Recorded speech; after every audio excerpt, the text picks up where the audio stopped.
Hello दोस्तों, आज था आपका अंतिम पेपर। बहुत ज़्यादा खुश हो रहे होंगे सभी विद्यार्थी के। सभी पेपर कंप्लीट हो चुके हैं। अब हम कोई टेंशन नहीं है, बिल्कुल हम इंजॉय करेंगे। बिल्कुल दोस्तों, अभी आपका इंजॉय करने का टाइम है, क्योंकि हमने बहुत मेहनत की इन समय में। और अभी जो है आज आपका हिंदी का पेपर हुआ है, तो फुल सोल्यूशन आपको बताने वाला है कि किन क्वेश्चन का आंसर होने वाला है। तो क्वेश्चन का लेवल बात करते हैं, बहुत ईजी आया था। सबसे पहले आपका एक पठित गद्यांश आया था और इसमें प्रश्न पूछे गए थे, बिल्कुल सिंपल सा आया था। आपको बताना था कि इसमें जो आपसे पूछा था गद्यांश का शीर्षक कौन सा है, तो आपको जैसे आप पहले दूसरी लाइन पढ़ोगे तो आपको शीर्षक आराम से मिल जाएगा। शीर्षक जो है इसमें तुलसीदास की काव्यों की उपयोगिता है। डी ऑप्शन का जो है बिल्कुल सही आंसर हो जाएगा। नेक्स्ट क्वेश्चन है, करोड़ों हिंदी भाषियों के लिए धर्म ग्रंथ नित्य ग्रंथ काव्य ग्रंथ है, तो वो कौन सा है। इसमें लिखा हुआ था साफ तौर पे, आप सभी सही भी करके आए होंगे, रामचरित मानस जो है डी ऑप्शन का बिल्कुल सही आंसर है। नेक्स्ट क्वेश्चन आपका था, रामचरित मानस की एक प्रमुख भूमिका क्या रही थी, तो उनकी जो बताना थे तो वो रही थी जातीय एकता का जो है भाव उत्पन्न करने की जो है मुख्य भूमिका रही थी, एक प्रमुख भूमिका। गांव में तुलसी और सूर की रचनाओं का पाठ होता रहा है, तो शताब्दियों से होता रहा है। सी ऑप्शन बिल्कुल सही आंसर है। नेक्स्ट क्वेश्चन आया था, भक्ति आंदोलन और तुलसी काव्य का राष्ट्रीय महत्व है, तो वो है भारतीय जनता की भावात्मक एकता दृढ़ हुई, तो बिल्कुल सिंपल सा आपका था। हम बात करते हैं काव्यांश के बारे में। जो आपका काव्यांश आया था, काव्यांश को हम देख लेते हैं और आपके इसके आंसर बता देते हैं काव्यांश के अंदर। तो देखिए इसमें आया था, प्रभु जी तुम चंदन हम पानी, तो बहुत से स्टूडेंट्स के पता नहीं लग रहा था। हरिदास के बारे में पूछा हुआ है ये कहानी, ठीक है। जो अब आप देख पा रहे हो हरिदास के बारे में, हरिदासा यानी हरिदासा के बारे में पूछा, हरिदास के क्वेश्चन भी आ चुके हैं। तो यहाँ पे हरिदास का समर्पण भाव जो है इस काव्यांश का शीर्षक हो जाएगा, कोई दिक्कत वाली बात नहीं। बाकी इसको तुलसी का बात ही नहीं की हुई इस प्रकार से। ओके ओके, अब बात करते हैं नेक्स्ट क्वेश्चन की तरफ। नेक्स्ट क्वेश्चन आया था, हरिदास जी ने भगवान को चंदन कहकर जो है स्वयं को क्या कहा है, ये आपको बताना है। तो ये कहा था पानी कहा था, ठीक है। पानी जो इसका सही आंसर है, तो सातवें क्वेश्चन का जो है पानी जो है सही आंसर हो जाएगा। ओके, हम चलते हैं आपके जो नेक्स्ट क्वेश्चन उसकी तरफ। नेक्स्ट क्वेश्चन आया था, बरे शब्द का अर्थ क्या होता है। बरे बरे शब्द का अर्थ होता है जलती है, ठीक है। क्या होता है, जलती है, जो इसका सही अर्थ होता है। हम बात करते हैं जो आपका अगला क्वेश्चन है उसके बारे में। ओके, तो इसमें अगला क्वेश्चन आया था कि सोने में सुहागे होना जो है, इस मुहावरे का आपको अर्थ बताना था कि जो है इस मुहावरे का अर्थ क्या होता है। सोने में सुहागा हो जाना, आपने सुना भी होगा, सोने में सुहागा हो जाना, ठीक है। यानी किसी विशेष वस्तु में दूसरी वस्तु के मेल में से उसमें जो है विशिष्ट गुण का समावेश हो जाना। ओके, नेक्स्ट क्वेश्चन आपका आया था कि देहाती दुनिया जो है उपन्यास से लिया गया पाठ है, तो लिया गया माता की आंचल से, माता का आंचल से जो है ये लिया गया है। नेक्स्ट क्वेश्चन है, साना साना हाथ जोड़ी पाठ में वर्णन किसका किया गया है, तो यहाँ पे सिक्किम में यात्रा में जाती है, तो हिमालय की यात्रा का जो है वो वर्णन किया गया है। हम बात करते हैं जो आपका नेक्स्ट क्वेश्चन उसके तरफ।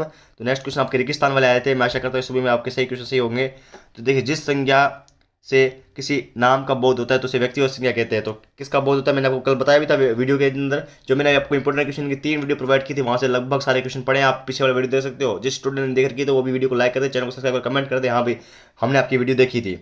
तो उसमें क्या है कि किसी व्यक्ति का नाम होता है, किसी वस्तु का नाम होता है, किसी स्थान का नाम होता है, तो उसे हम क्या कहते हैं, व्यक्तिवाचक संज्ञा कहते हैं। ओके, नेक्स्ट क्वेश्चन आपका है, जो सर्वनाम निकटस्थ और दूरस्थ व्यक्ति या पदार्थ की ओर संकेत करता है उसे उसे निश्चयवाचक सर्वनाम कहते हैं। तो कौन सी पदार्थ की ओर संकेत करता है, निश्चित, कोई भी वस्तु निश्चित हो तभी तो निश्चयवाचक सर्वनाम होगा। तो निश्चित संकेत करता हो तो निश्चित, और जब अनिश्चित करता हो तो अनिश्चित। इसमें निश्चित होता है तो निश्चित आपको पता होना चाहिए।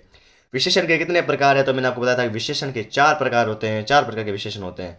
नेक्स्ट क्वेश्चन आता है, ऐसे शब्द जिनके स्वरूप में लिंग वचन काल आदि के प्रभाव से कोई प्रभाव नहीं पड़ता, उसमें एविकारी शब्द या एविकारी कहलाता है। ये क्वेश्चन तो मैंने आपको कल के वीडियो में बताया था, तो उसमें परिवर्तन हो जाएगा, कोई परिवर्तन नहीं होता है एविकारी शब्द में, जो एविकार जिसमें कोई विकार उत्पन्न ना हो, है ना।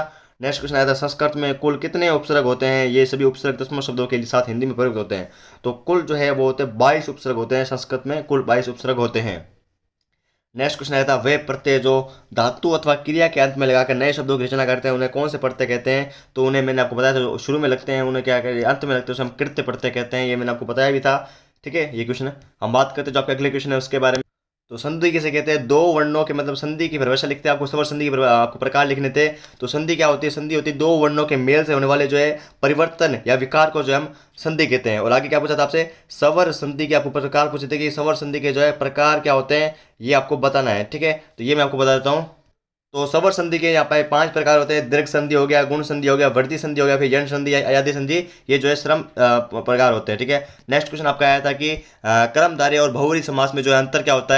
देखिए, जो कर्मधारय समास होता है उसमें पहला या दूसरा जो खंड है विशेषण या विशेष्य होता है, और जो बहुव्रीहि समास उसमें दोनों खंडों में प्रश्न विशेषण विशेष्य का भाव नहीं होता है, ठीक है। इसमें ये आपको लिखना था कि कर्मधारय में तो क्या होता है, पहला या दूसरे खंड में विशेषण या विशेष्य होता है, दोनों में से किसी एक में होता है, ठीक है, या फिर दोनों में होता है। तो इसमें जो है बहुव्रीहि समास के अंदर दोनों खंडों में परस्पर जो है विशेषण विशेष का भाव नहीं होता है, इनमें तो होता ही नहीं है, ठीक है।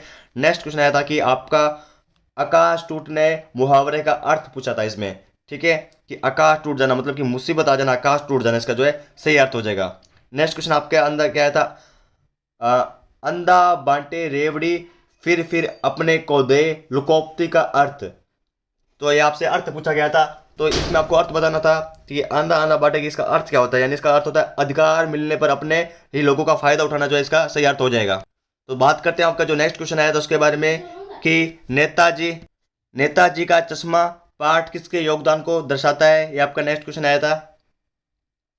तो नेताजी के जो है मूर्ति पर बार बार चश्मा लगाना, उसके दिल में नेताजी व अन्य स्वतंत्रता सेनाओं के प्रति सम्मान की भावना प्रकट करना, जो है इसका कहलाता है। फिर नेक्स्ट क्वेश्चन आया था मन्नू भंडारी की प्रथा, जो है उसकी दुर्बलता क्या है, इस प्रकार से जो है सारे क्वेश्चन आए थे। परशुराम जी की धनुष टूट गया था, उसके बारे में जो है किस प्रकार से गुस्सा शांत हुआ, जो मैंने अपने इंपॉर्टेंट क्वेश्चन बताया था। ये थोड़े बड़े क्वेश्चन हो जाएंगे, तो इसके लिए मैं आप सभी के लिए लाइव लेके आ रहा हूँ। लाइव में जो है इसको सभी का जो है वीडियो सोल्यूशन करवाने वाला हूँ, और जो भी क्वेश्चन आए सभी के लिए आए थे। ओके, तो अब बात करते हैं कि इन सभी की जो आपकी पीडीएफ है किस प्रकार से आप जो है डाउनलोड कर सकते हो सिंपल तरीके से। तो दोस्तों बाकी के आंसर की जो है यहाँ पे ज्ञान पर जो लिखित रूप में डाल दी गई है, यहाँ से आप जो है होम पेज पे आप क्लिक करके जो है डाउनलोड कर सकते हो आरबीसी 10th क्लास हिंदी के आंसर के। तो अभी गूगल पे सर्च कीजिए ज्ञान.com, वहाँ से आप पूरी आंसर की को डाउनलोड कर लीजिए, और हमारे टेलीग्राम ग्रुप में जरूर ज्वाइन हो जाइए, वहाँ पे भी जो आप सभी को जो है इसकी अपडेट मिल जाएगी। ओके, जरूर चैनल को सब्सक्राइब करें, नोटिफिकेशन बेल को दबाएं, और लाइव भी हम आएंगे 12:30, तो वो भी देखना। तो टेक केयर, बाय बाय।